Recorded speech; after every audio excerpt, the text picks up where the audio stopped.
pelota. And I don't care if it's in front of a lot of bit of people or a little bit of people. I say, John C., a lot of bit of people? He said, yeah, Mr. John C., I want to play pelota because me and my father used to play pelota back in DR, but ever since he got his leg blown off, it's kind of hard for us to go outside and play catch.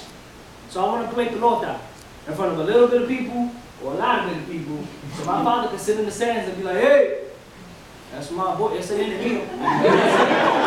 But whatever you do, keep your head in these books and stay in school so no one plays you for a fool, and on top of that, nobody takes your money from you. And he looks at me and he says, Dato, which to me, that really doesn't mean anything in Dominican. He walks out. The next child that walks in, Jaffo, an African kid. He always walks like a prince, cool, calm, collected, the way his parents have always taught him to be. And I say, Jaffo, how are you? He looks at me and says, good afternoon. I say, Jaffo, please tell me what you aspire to be when you become older. Jaffo looks at me and says, Mr. John, when I become older, I want to become a writer. I said, what kind of writer do you want to be? He says, I want to write books. I said, what kind of books do you want to write? He says, I want to write books to teach African-American parents how to treat African kids who come to America. Because ever since I've been to America, my mother tells me to be less African and be more American, and I tell her I don't know how to be less African and be more American because I don't know what being African is. Please explain to me the colors of my flag. Explain to me Ramadan. Explain to me why I'm the only kid in the school who can't wear deodorant and has to wear these natural oils. Please explain to me why I'm the only kid in this school who has to wear these cool clothes once a month. And I say, Jaffa, you sound a little angry. Maybe all you need is some anger management classes. He says, no, Mr. John, you see, I know that I can't change the world, but I know that if I can change the mind of a few people who can help me change the world, then I've done my job. And I say, cool. So he walks out the room. He says, good afternoon. The next child that walks in, Nevaeh. Mr. John, my name is Nevaeh. Heaven spelled backwards with a capital N, and please don't you get it twisted. I said, Nevaeh, please, oh, we got balcony seats. She says, Nevaeh, please tell me what you want to be when you become older. Nevaeh says, I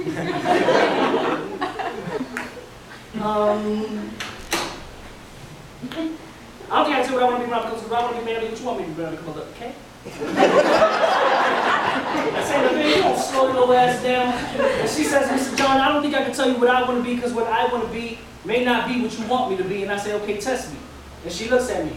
Mahogany brown complexion, oval-shaped eyes, 10 years old in the 5th grade, and tells me that she wants to become a stripper.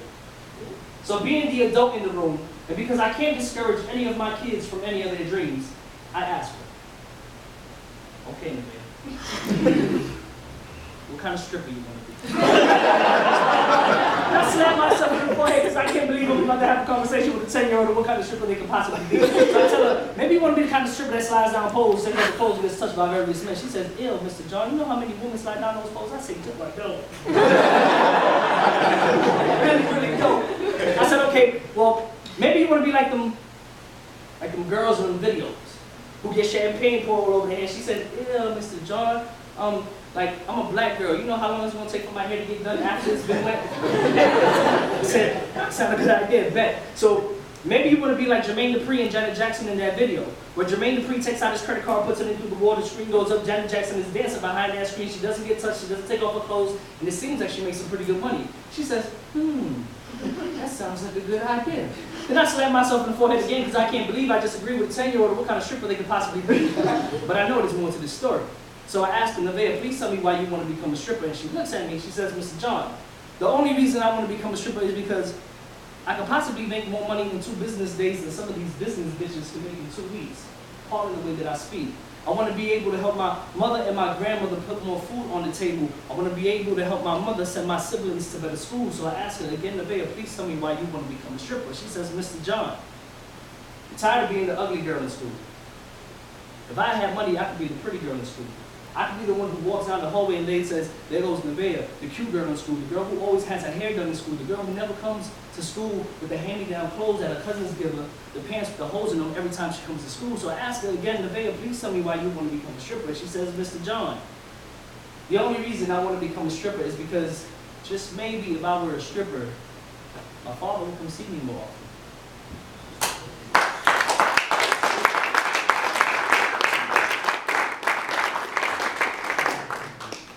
It's as if it's It's as if she could walk on air. Her voice alone would make people move, smile, and laugh, even those who didn't understand a single word she was saying.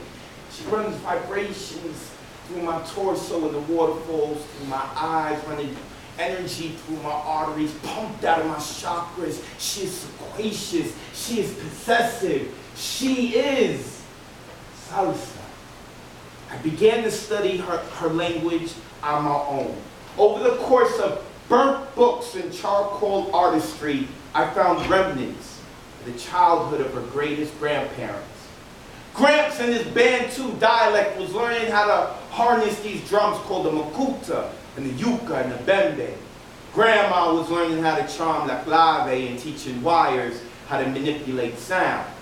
They had met during the slave trade that brought the people from the Congo over to Hispaniola and took the indigenous population of present-day Latin America over to Africa. They found rhythm in the oceans. Abuelito's percussions would ward off evil spirits, and Abuelita's melody would string along good luck and peace. The courting period lasted for centuries. In the late 1800s, Spanish colonial rule over the island that we now we call Cuba, had banned all African instruments. Thus, the ngoma drum from Africa was remixed and refurnished and shaped just a little bit differently. And today, we call that drum a conga.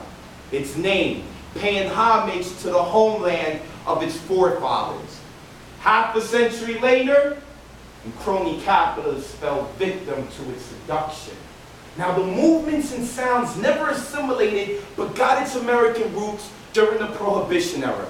Rich United States citizens would fly down to the Caribbean so that they could legally drink. And these bars would showcase our culture's art. The Yankee was threatened. He found it sexy. He wanted to bring it home. Now, a few drafts into the war, a few official and unofficial occupations later, in the same palms, for centuries that had been keeping my people in rhythm and tune was dragged to New York City to shine its streets paved with gold. Most fight fire with fire, but we have always battled the enemy with love. This music broke segregated barriers. Before there was Mark Anthony or Don Omar or Rico Suave, there was Tito Puente, Tito Rodriguez, Miguelito Valdez, and the rapid tides of racism were turning, and the whites-only Palladium opened its doors to the cha-cha, the Argentine tango, the Cuba, rumba, the Congo, and mambo, which all began to blend and created salsa. Y canto la vida de risas y penas, de momentos malos y de cosas buenas. Y to find mi corazón, la alma y amor of who I am. This music freed the spirits of my people, calling on divinity to keep our existence throughout history. I am a proud salsero, dancing on tools to the revolution. With every lead and turn I make, creating space for the gravitational pull of our hips that keep our stars in alignment, calling me home. I want to be called home now in this life. Give it to me now. Give it to me in this life.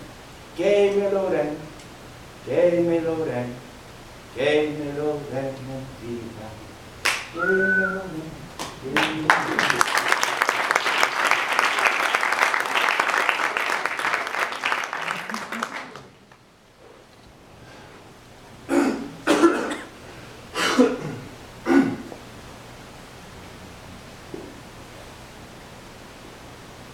Let me write what I think. I think loneliness and desperation most of the time can become a transformation of negative energy into a form of inspiration. For the time being, I think my thoughts need liberation. So a lot I think a lot I think. I think people need to stop thinking that illegal Hispanics need to vanish back to their countries. Not recognizing that it's not by choice, but because necessity drives them to come here. That in all reality, most of the jobs my people get, the regular